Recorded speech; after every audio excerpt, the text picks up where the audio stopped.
get my shoes and out the door. 5, I'm alive. 6, 7, 8, feeling great. Hello, BYWG tribe. Here's a quick peek at our supplement, product, course, and book of the month for June 2020. At the end of the podcast, I will spend a few minutes going into further details, so we encourage you to listen to the end. The supplement of the month for June is Turmeric Boost. This is our very own BCM 95 highly absorbable form of turmeric. The 10% discount code in office or online is DFLAME10, case sensitive. Our book of the month is Sacred Cow, Why Well-Raised Meat is Good for You and Good for the Planet by Diana Rogers and Rob Wolf. The product, well, it's actually a course, of the month is Lifebook. Lifebook is a one-of-a-kind lifestyle design system that guides you toward your personal vision of success in a 12 dimensions of your life. All the links, discount codes, and special offers for the product, supplement, and book will be listed in the show notes and iTunes, posted on social media, in our weekly newsletter, and at our website at www.beyondyourwildestgenes.com at the Listen Now tab. Thanks for listening. Hey everybody, it's Dr. Noah and Dr. Mike, 2/3 of your BYWG team. This week, we are your podcast guests, as we do every single month, the first Monday of every month, where we take a highlighted look at one of our premium supplements. And this month for June 2020 is Turmeric Boost. Hey everybody, welcome back to Beyond Your Wildest Genes podcast. I'm your co-host today, Dr. Mike Akinfora, and I have a return visitor, Dr. Ellen Vora. Dr. Ellen, how are you? I'm doing well. Mike, how are you? I am now doing well, as our audience knows, in my health trials and tribulations.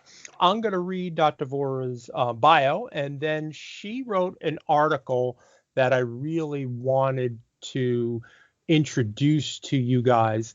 The interesting thing is that we were just talking. I contacted Dr. Vora March 20th of 2020 because I read her article on 3 tips to deal with COVID-induced anxiety, and I wound up getting ill, and I wound up getting COVID with pneumonia.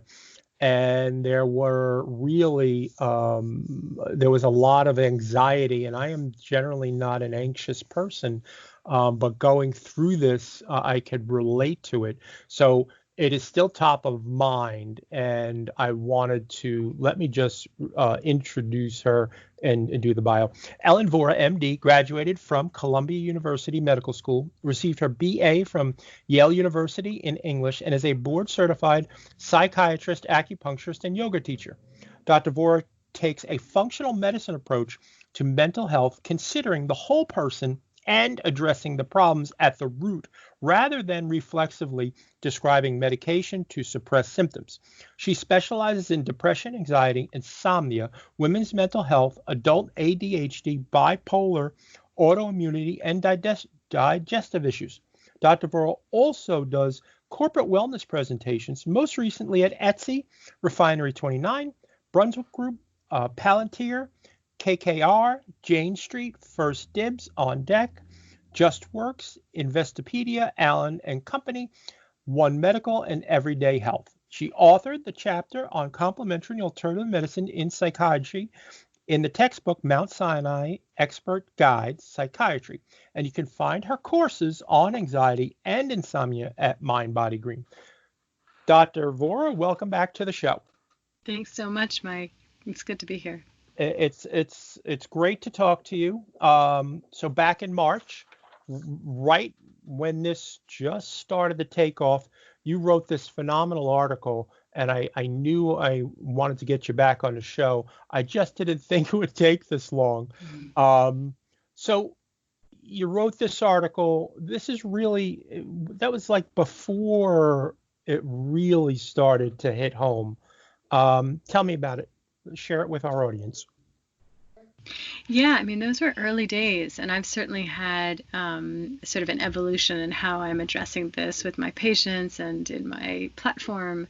But I think something that was relevant then that is still relevant today is basically how to how to navigate this and how to hold space for all the feelings that are coming up, but also how to come back to a place of calm. And that I think there's so much that we can all do. Awesome. So let's hit this first one. So what you said was make necessary changes to your information diet. What do you mean by that? Yeah, so I think about our information diet like very similar to our food diet. It's what you eat, you recognize you're ingesting it, you're letting it into your body, you're incorporating it. It's becoming part of your cells, part of your body. So some of us are really conscious about what we put in our mouths and what we want to take on. We kind of get it with food, but I think it's time to also really get it when it comes to what we let our eyes see, what we hear, what we read, what we contemplate.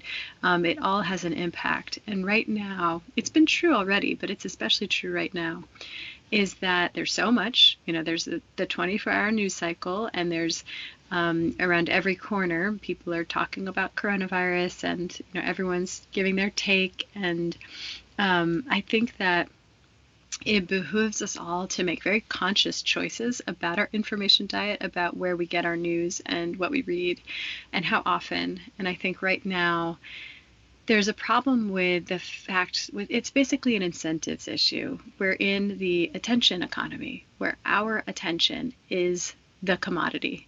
Mm-hmm. And so if you can think about from the perspective of a news organization, they really have an incentive to grab your attention so that you will tune in and stay tuned in and stay very engaged. And I think that right now, the coronavirus is not a situation that needs any additional drama. It is already heavy duty and serious.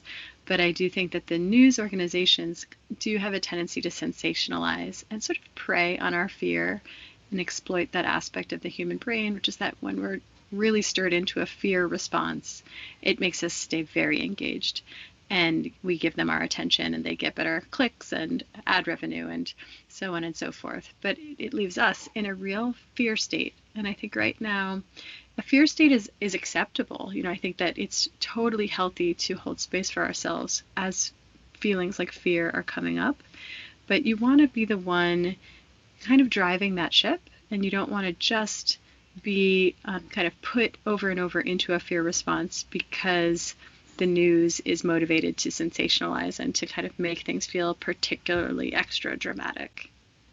It's really interesting, and I'm going to generalize here, but I feel like my generation, your generation, we're not necessarily glued to the TV, but our parents mm-hmm. watch this thing from the time they wake up until the time they go to bed. Oh, dear God.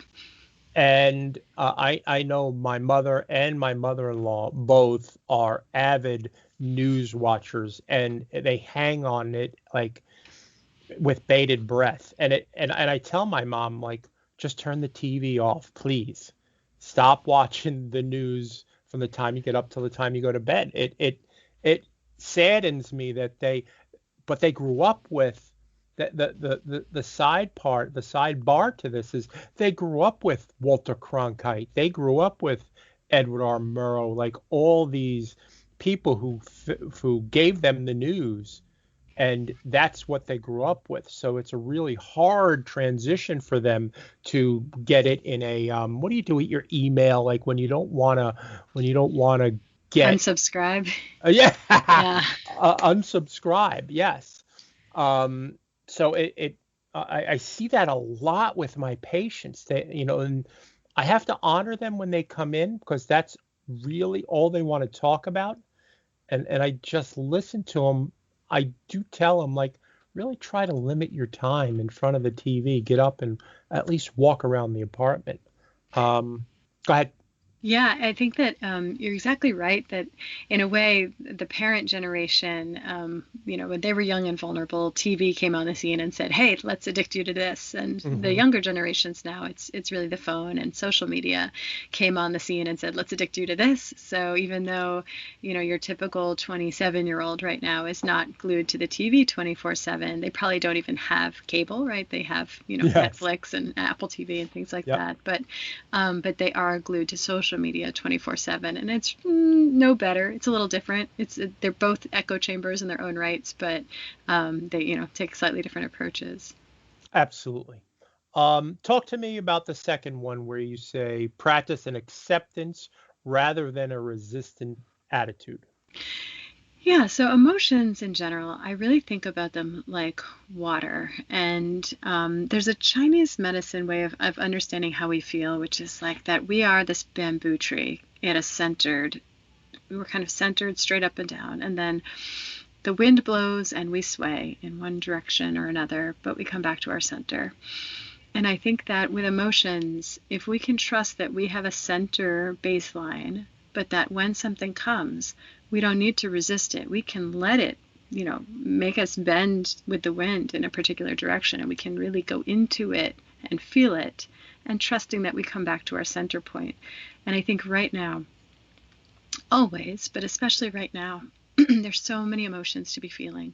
You can be feeling fear and uncertainty and stress and grief and in certain cases, even some positive emotions, right? Like for some people, I have a lot of patients who are very introverted and very Hmm. sensitive, and they find quarantine to be actually very calming to their nervous system.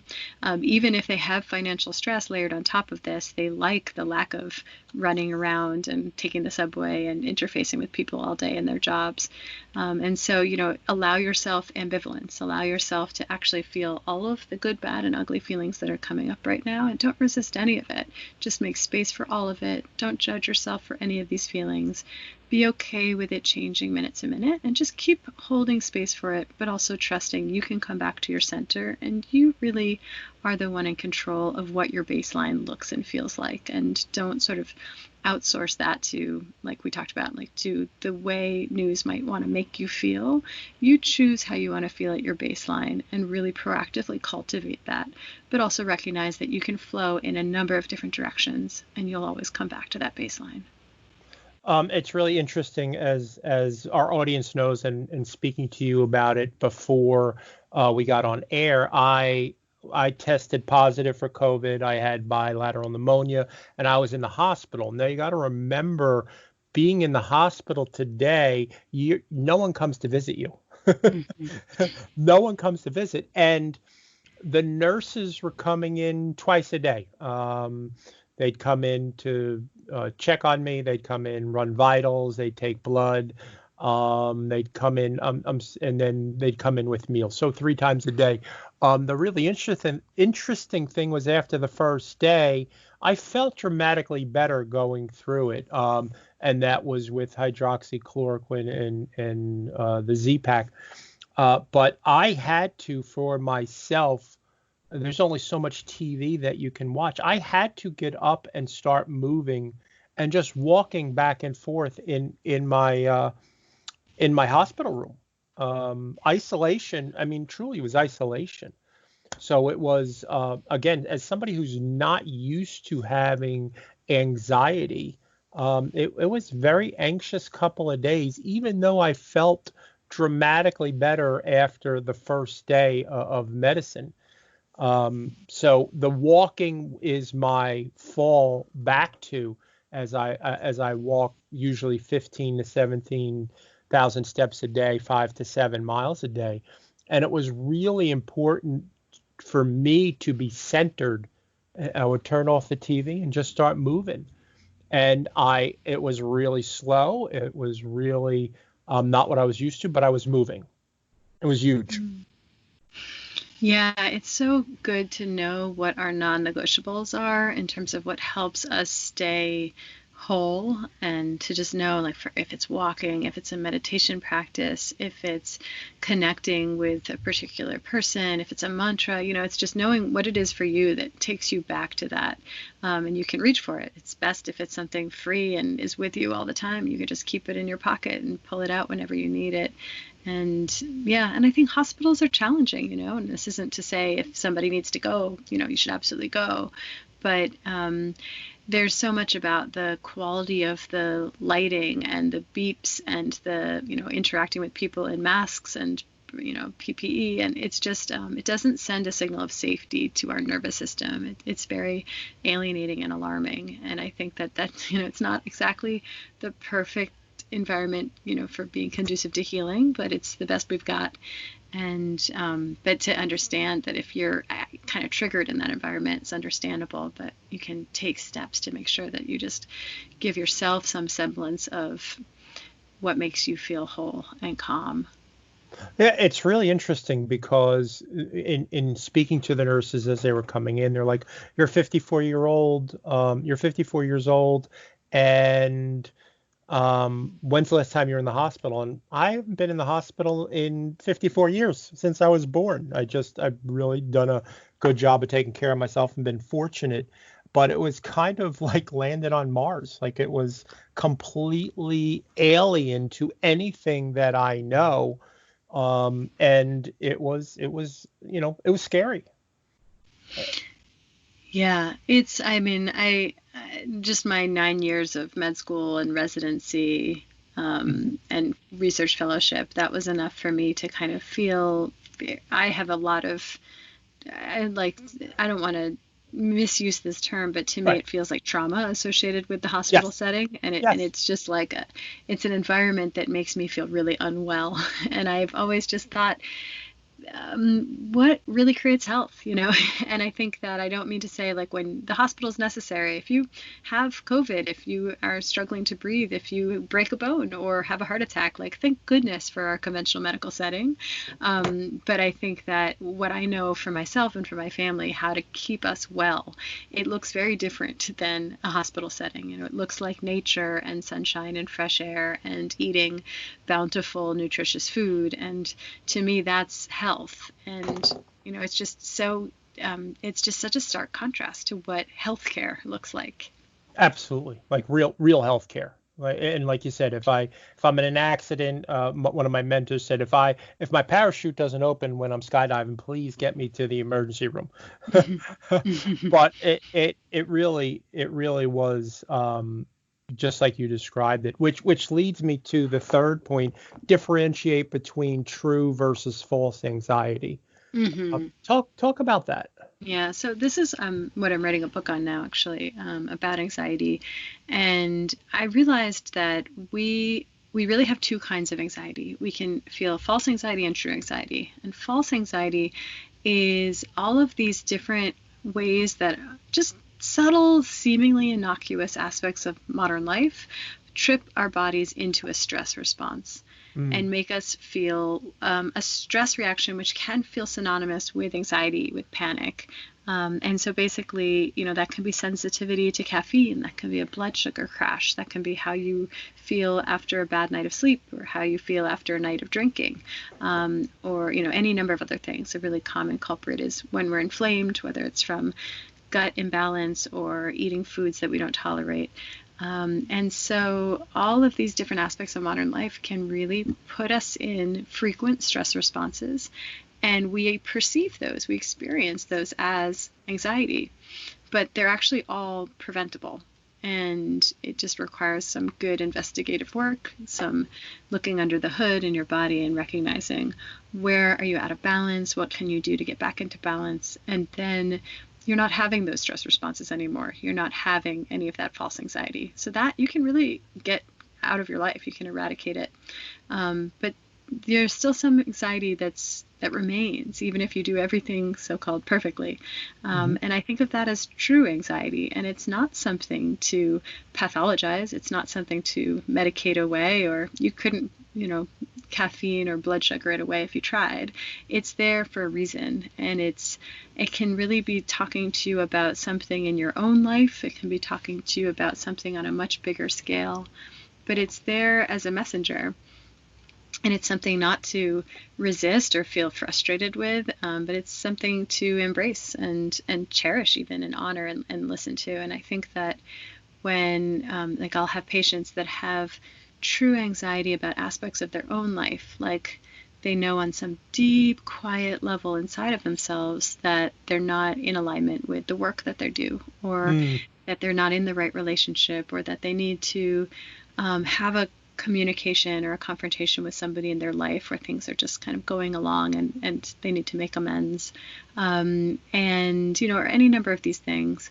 And then some of my patients really have true anxiety that's on a much more global scale, like people feel anxiety about climate change, and rather than just sitting in that discomfort, I think it's a call to action. It basically says you're being called to be an activist in this and to do your part.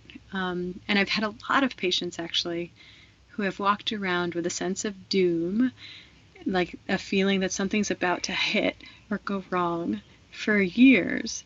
And what's been interesting is that since coronavirus, they're actually feeling relief. They're like, this is what it was. Now I know. And so it's almost like they don't need to dread some big unknown in the future. Right. It's here. And now they can start dealing with it. That's fascinating. Yeah. So it actually, it justifies that thought that something big is on its way, and so now they can breathe. Yeah, it almost closes that chapter. It closes, right. And now it's the action phase where you deal with what it is. I know, you know, it's really interesting that you brought that up. I know most of us that are in health and wellness space and look at it from a functional medicine point of view. A lot of times it was our own health issues that caused us to get into it, or to look a little deeper underneath the surface. But what you brought up, it's the first time, and it really makes sense for a patient that they have overcome the obstacle, and now it's time to become an activist, because that's what they would do. But a lot of my patients have gone on after seeing me to become yoga teachers, to become, like, just taking exactly what you said and become an activist in that respect, which is really fascinating to me. Yeah, I mean, it's it's considered one of the most enlightened or highest defenses is altruism, or it's basically taking what's been a challenge in your life, taking what you've been through, and fueling, helping others with that energy. And I think that's it's a really wonderful way to feel deeply fulfilled in our lives. Yeah, it is that is our mission, is to be part of something greater than oneself. So you get to do this and help your fellow human beings. I mean, and it takes that off of you, which is awesome. I'm very cognizant of your time. I know that you are a busy doctor and mom and wife. Is there anything else that you want to add to what we've been talking about? Let me think for a moment. Sure. I think that one of the most important things for all of us to do right now, let me say two things. One is to expand, it's very important to keep in perspective all the ways that coronavirus is impacting everyone. It's impacting all of us differently. And, you can see yourself sort of somewhere along the spectrum, like somebody might be really somebody might be sick, somebody might be losing a loved one, somebody might be losing their job and have a really uncertain financial future on the more extreme end. Somebody might be living with an abusive partner, home is not safe. These are all really big concerns. Prison populations, homeless populations. And then there's the other end of the spectrum, which is maybe you can can work from home and you don't have kids and you're introverted and you're kind of chilling right now. But I think everybody has some way that coronavirus is impacting their life. And it's important, I think, for all of us to recognize that even if you don't have the worst or the hardest circumstances, your struggle is still valid. And it is okay to give yourself space to be having a tough time with this, and to give yourself space to, not necessarily complain, but say like, hey, this is hard, and to feel, that it's okay to just show up and say this is tough, even if it's not the toughest. All struggle is valid. And I think that this is also just this, in some way, this great awakening. And the best thing we can do is show up in some form of meditation practice where you just sit in silence, in stillness for a few moments a day and just listen. I think of it like open inquiry, where I'm just asking, like, what should I be sensing right now? What should I be listening for? How can I show up in service? What am I going to learn from this? And I think just a couple of minutes of open inquiry like that really helps frame this so that it's not just a challenge, but it's an opportunity for growth. I love it. I love it.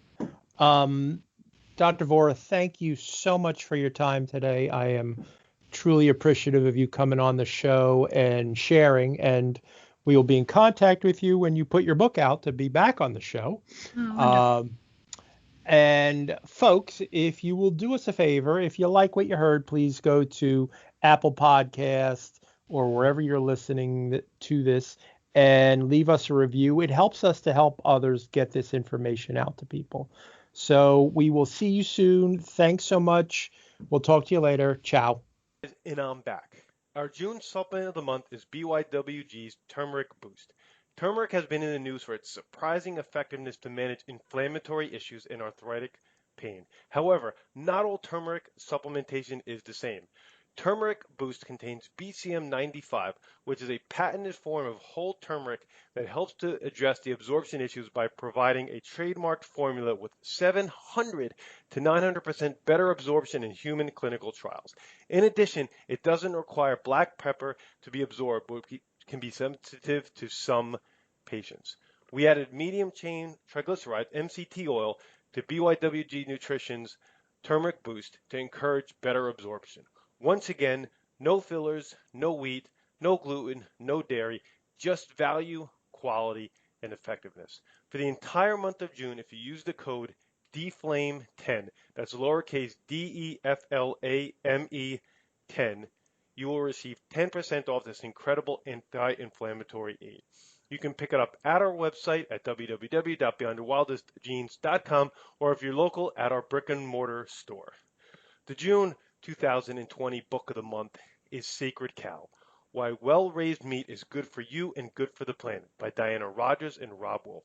This is the first book of the month that hasn't officially been released yet, but Rob has been a great supporter of BYWG, and we are such huge fans of all his work, we decided to support his pre-release purchase. The book is officially released July 14th. The pre-order purchase code will be in the show notes and in the weekly emails.